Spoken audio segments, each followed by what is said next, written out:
ಇವತ್ತು ನಾವು ಹೋಗ್ತಾ ಇದ್ವಿ ಬಳ್ಳಾರಿಗೆ.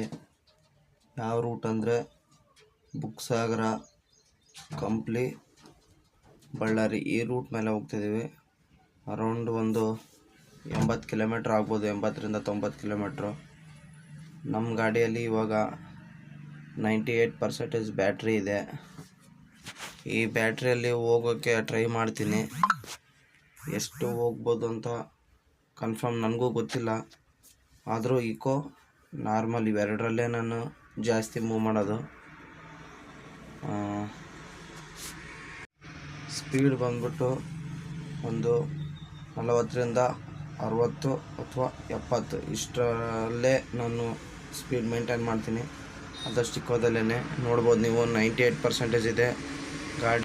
677 ರನ್ ಆಗಿದೆ ನಮ್ಮ ಗಾಡಿ, ನೋಡ್ತಾ ಇರ್ಬೋದು ನೀವು. ಇನ್ನು 165 ಕಿಲೋಮೀಟ್ರ್ ಇಕೋದಲ್ಲಿ ಹೋಗುತ್ತಂತ ತೋರಿಸ್ತಾ ಇದೆ. ನೋಡೋಣ ಅದು ಎಷ್ಟು ಹೋಗುತ್ತೋ ನೋಡೋಣ. ಸಿಟಿನಲ್ಲಿ ನಾರ್ಮಲಾಗಿ ಇಕೋದಲ್ಲೇ ಹೋಗ್ತೀನಿ. ನೋಡ್ತಾ ಇರ್ಬೋದು ಫ್ರೆಂಡ್ಸ್, ಈಗ ತಾನೇ ಬುಕ್ಸಾಗರ ರೂಟ್ಗೆ ನಾ ಎಂಟ್ರ್ ಆದೆ. ಇಕೋದಲ್ಲೇ ಜಾಸ್ತಿ ರನ್ ಮಾಡ್ಕೊಂಡು ಬಂದೆ, ಪರವಾಗಿಲ್ಲ. ಇನ್ನೇನು ಇವಾಗ ಬುಕ್ಸಾಗರ ರೀಚ್ ಆದಮೇಲೆ ಕಂಪ್ಲಿ ರೀಚ್ ಆಗ್ತೇನೆ. ಕಂಪ್ಲಿ ಆದಮೇಲೆ ನಾರ್ಮಲ್ಗೆ ಹಾಕ್ಕೊಳ್ಳೋಣ ಅಂತ ಮಾಡಿದ್ದೇನೆ.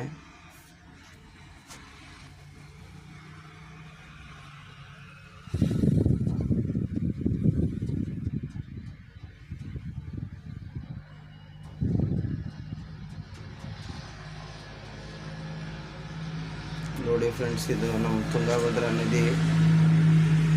ಡ್ಯಾಮ್ ಫುಲ್ ಆಗ್ಬಿಟ್ಟು ನೀರು ಬಿಟ್ಬಿಟ್ಟಿದ್ದಾರೆ ಹೊರಗಡೆ ಫುಲ್ಲಾಗಿ. ಹಂಗಾಗಿ ನಾವು ಕಂಪ್ಲಿ ಮೇಲೆ ಹೋಗದೆ ಈ ಥರ ಹೋಗ್ತಾ ಇರೋದು ನಾವು ಇವಾಗ.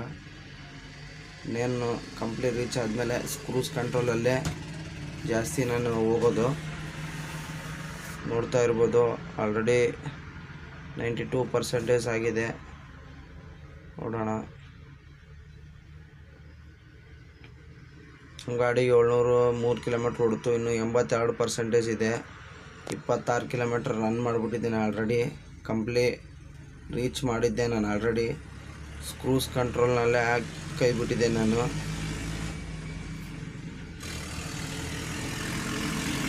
ಗಾಡಿ ಏನು ಪರವಾಗಿಲ್ಲ ಫ್ರೆಂಡ್ಸ್, ಎಲ್ಲ ನೀಟಾಗಿ ಓಡ್ತಾ ಇದೆ. ಇಕೋದಲ್ಲಿ ಕ್ರೂಸ್ ಕಂಟ್ರೋಲ್ ಹಾಕ್ಬಿಟ್ಬಿಟ್ಟಿದ್ದೀನಿ ಟಾಪ್ ಸ್ಪೀಡ್ಗೆ. ಇನ್ನೇ 30 ಕಿಲೋಮೀಟ್ರ್ ರೀಚ್ ಆಯ್ತು ನಮ್ಮ ಗಾಡಿ. ನೋಡ್ತಾ ಇರ್ಬೋದು ನೀವು. ಇನ್ನು 70% ಇದೆ, 76% ಏನೋ ಉಳಿದಿದೆ ಇನ್ನು. ಈ ಕ್ರೂಸ್ ಕಂಟ್ರೋಲ್ ಬೆಂಕಿ ಆಪ್ಷನ್ ಫ್ರೆಂಡ್ಸ್. ಇದರಲ್ಲಿ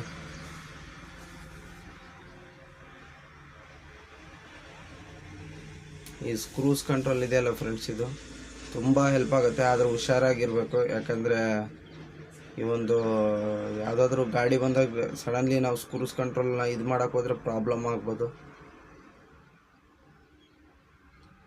ನೋಡ್ತಾ ಇರ್ಬೋದು 40 ಅಥವಾ 50 ಇದೇ ಸ್ಪೀಡಲ್ಲಿ ಮೂವ್ ಆಗ್ತೀನಿ ನಾನು. ನೋಡಿ ಫ್ರೆಂಡ್ಸ್, 60 ಕ್ರೂಸ್ ಕಂಟ್ರೋಲ್ ಹಾಕ್ಬಿಟ್ಟಿದ್ದೀನಿ ಇವಾಗ.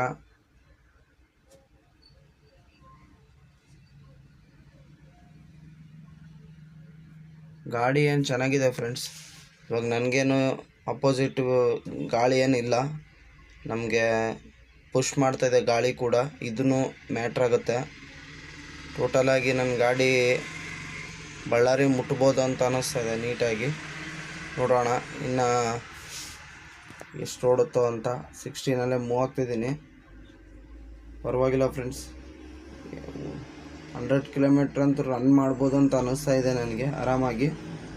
ನೋಡೋಣ ಅಲ್ಲಿ ಹೋದ್ಮೇಲೆ ಟೋಟಲಾಗಿ ಎಷ್ಟು ಖರ್ಚಾಗಿದೆ ನಮ್ಮ ಬ್ಯಾಟ್ರಿ, ಇನ್ನು ಎಷ್ಟು ಉಳಿದಿದೆ ಅಂತ ನೋಡೋಣ. ನೀವೇನಾದರೂ ಡಬಲ್ ಸೀಟ್ ಹೋಗ್ತಾ ಇದ್ದರೆ ಮೋಸ್ಟ್ಲಿ ಡ್ರಾಪ್ ಆಗ್ಬೋದೇನೋ. ನಾನು ಒಬ್ಬನೇ ಸಿಂಗಲಾಗಿ ಹೋಗ್ತಾ ಇರೋದು ಇದರಲ್ಲಿ. ಪರವಾಗಿಲ್ಲ, ನನಗೆ ಒಬ್ಬನಿಗೆ ಈ ಗಾಳಿ ಕೂಡ ಮ್ಯಾಟ್ರ್ ಆಗುತ್ತೆ. ನನಗೆ ಗಾಳಿ ಅಪೋಸಿಟ್ ಏನಿಲ್ಲ, ನನಗಿನ್ನೂ ಪುಷ್ ಮಾಡ್ತಿದೆ ಬ್ಯಾಕ್ ಸೈಡಿಂದ. ಅದನ್ನು ಮ್ಯಾಟ್ರ್ ಆಗುತ್ತೆ ಫ್ರೆಂಡ್ಸ್ ಇದರಲ್ಲಿ, ಈ ವೆಹಿಕಲ್ಗಳಲ್ಲಿ.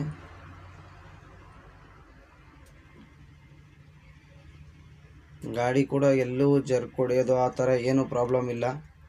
ಗಾಡಿ ಪೆಟ್ರೋಲ್ ವೆಹಿಕಲ್ ಯಾವ ಥರ ಓಡುತ್ತೋ ಅದೇ ಥರನೇ ಓಡ್ತಾ ಇದೆ. ಸ್ವಲ್ಪ ಇದು ಹ್ಯಾಂಡ್ಲು ಶೇಕಿಂಗ್ ಸ್ವಲ್ಪ ಇದೆ ಅನಿಸುತ್ತೆ. ಇದೊಂದು ಪ್ರಾಬ್ಲಮ್ ಅನಿಸುತ್ತೆ ಫ್ರೆಂಡ್ಸ್ ಇದರಲ್ಲಿ, ಈ S1X ಸೀರೀಸ್ನಲ್ಲಿ ಪ್ಲಸ್ಸು ಮತ್ತು X1X ಕೀ ವೇರಿಯಂಟ್ನಲ್ಲಿ ಸ್ವಲ್ಪ ಹ್ಯಾಂಡ್ಲ್ ಶೇಕ್ ಜಾಸ್ತಿ ಇದೆ ಅಂತ ಅನ್ನಿಸ್ತಾ ಇದೆ. ಗಾಡಿ ರನ್ನಿಂಗ್ ವೈಸ್ ಏನು ಪ್ರಾಬ್ಲಮ್ ಇಲ್ಲ, ಆದರೆ ಮೋಟ್ರಲ್ಲಿ ಹೆವಿ ಸೌಂಡ್ ಬರ್ತಾ ಇದೆ. ನೋಡ್ತಾ ಇರ್ಬೋದು, ಕೇಳಿಸ್ತಾ ಇದೆ ಎಲ್ಲ ಅನಿಸ್ತಿದೆ ನನಗೆ.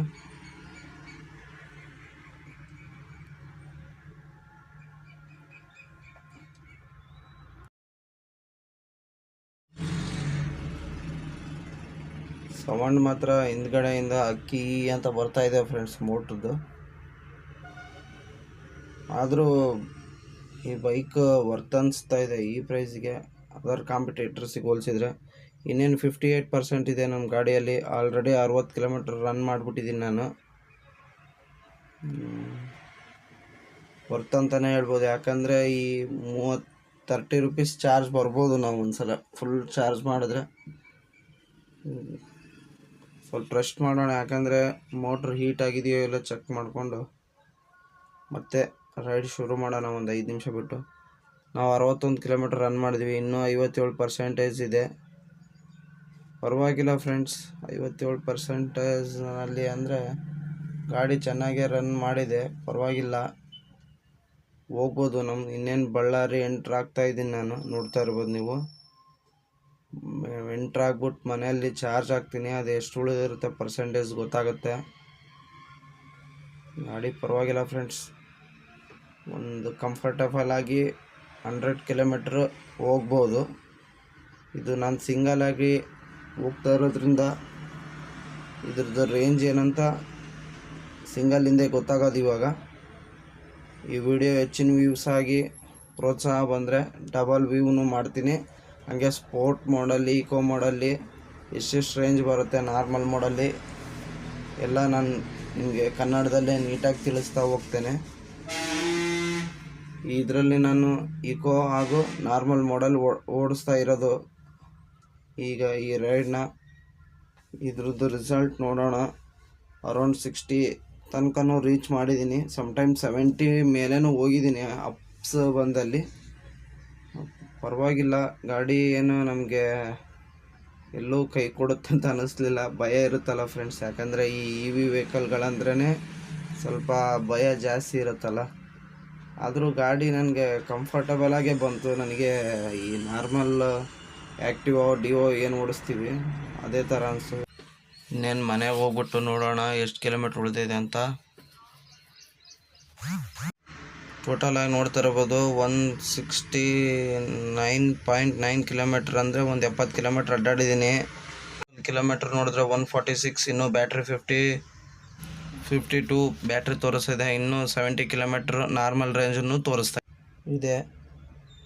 ಅರೌಂಡು ನಾವು ಟೋಟಲಾಗಿ ಲೆಕ್ಕ ಮಾಡೋದಾದರೆ 50%ಗೆ 70 ಕಿಲೋಮೀಟ್ರ್ ಓಡುತ್ತೆ ಅಂದರೂ ಕೂಡ ಒಂದು ನಮಗೆ 100%ಗೆ 140 ಅಥವಾ 150 ರೇಂಜ್ ಬರುತ್ತೆ ಇಕೋ ಹಾಗೂ ನಾರ್ಮಲ್ ಮೋಡಲ್ಲಿ.